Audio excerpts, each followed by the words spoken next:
Law 30. Make your accomplishments seem effortless. This is a tremendous law, and this is something I want you to start thinking about because we oftentimes like to diminish our own accomplishments by telling everyone the amount of hard work we put in, the amount of dedication, but like, isn't it so much more impressive when that person has never practiced at all and they step out on that field and they literally just wipe the floor with everybody? Like, think about John Daly. He literally drank and smoked his way through the PGA Tour and won a few majors. Like, how much more impressive is that than Tiger Woods, dedicating his entire existence to the sport of golf? Like, imagine if John Daly had just done the same thing, and that's always something that he will have that Tiger Woods will never have. Like, obviously Tiger Woods, most talented golfer ever, but like, nobody's saying like, this guy was so good he could show up drunk. It's like, that's just it. It's baffling to say, and he's almost a legend to this day. Like, there's a million golfers, maybe not a million, but there's a lot of golfers that are more successful in terms of awards than John Daly, but just because he did it the way he did it and he made it seem like he didn't even give a shit, like, everyone will remember him throughout history. He will forever be one of the most popular golfers because of that fact alone. And it's like, you need to start embracing this fact. You need to start accepting this. Like, I don't script my videos. This is literally straight off the top of my head. Like, am I going to tell you that I've done this hundreds of times? Am I going to tell you that I just, stopped the camera because I didn't like the angle I was going and I want to film it again? Like, no, I'm not going to tell you. Well, I just did, but imagine how much more impressive it would be if I told you, yeah, every single video I film is off the top of my head.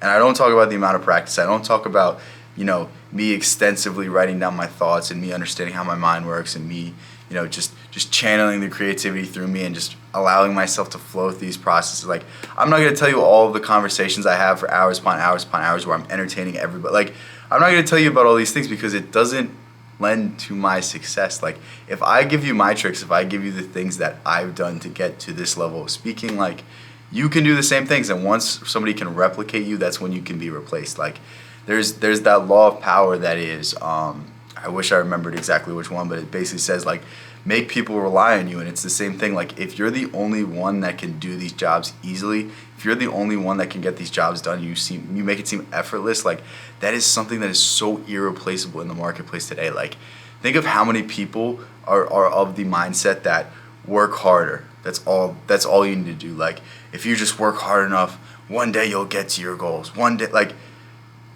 to some degree that's correct. But there's also that approach of, like, creativity, taking your own angle, taking your own approach, being ingenuitive, discovering things, discovering processes, finding ways to do something better, finding ways to do something faster. And once you find these ways to do things faster, like, you apply them and you just show people, like, hey, I found a better way to do this. And it's like, you need to start thinking of this way because the creative approach is always the better approach. I want you to understand that, like, in the market of skills, creativity is something that is so lacking today because of the education system. Like, what you learn in school is to become a good employee, not to become a creative, not to become imaginative. If anything, it kills your imagination, it kills your spirit, it kills your soul, and it forces you to think in only one way. And that's why if you could just embrace a little bit of creativity, if you could just start making things seem easy and start applying your brain in a different way, like, it's going to go a long way to separating you from everyone else. And it's like,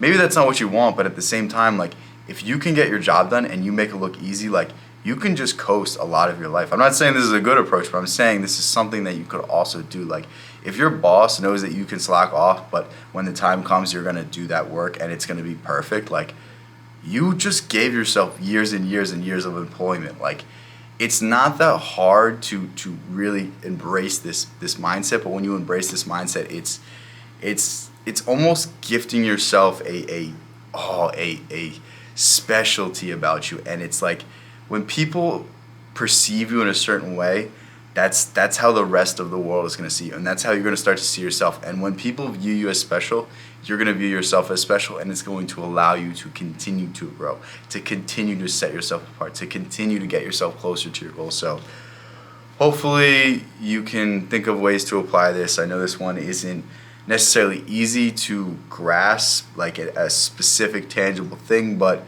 if you can just keep it in mind while you're at work, while you're in life, while you're just navigating through this difficult world that is supposed to be a meritocracy, but it's really not. It's really, there's all these invisible games, and we need to be a masterful player of these games if we want to get the most level of success and if we want to live the most fulfilling life. So hopefully you enjoy this. Hopefully this was a good breakdown.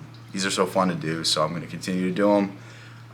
If you're new to the channel, I make videos about the 48 Laws of Power. I make videos about other books I'm reading.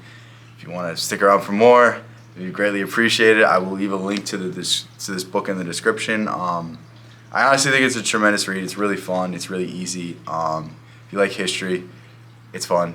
If you like power, it's fun. If you like seeing how great historical figures use power, it's even more fun. Like, I can't suggest it enough. And it's something, if you're not naturally Machiavellian, if you don't naturally have the political gene, like if you wear your heart on a sleeve, I think this book is a must read, because personally myself, I'm always that guy that always just talks so much shit. I always burn so many bridges. I just wear my heart on my sleeve, and it's like, it's really bitten me. And as I move more into the real world, as I move more from the college and the law school field, like, I'm gonna have to master these skills that I've never even considered, and what course is going to teach you on these things. And it's like, you have to learn it from this book, and you have to start understanding these rules, because it's not so much that you have to manipulate people, but you have to see how people are going to manipulate you. You need to be a smooth operator. You need to be James Bond. You need to know what to do in every single circumstances to get the best outcome. So hopefully that was a inspirational, few minutes for you to go ahead and buy this book, because I think it's just really important. But again, I'm ranting at this point, so thank you so much for making it this far. I will catch you in the next one. Peace out, guys.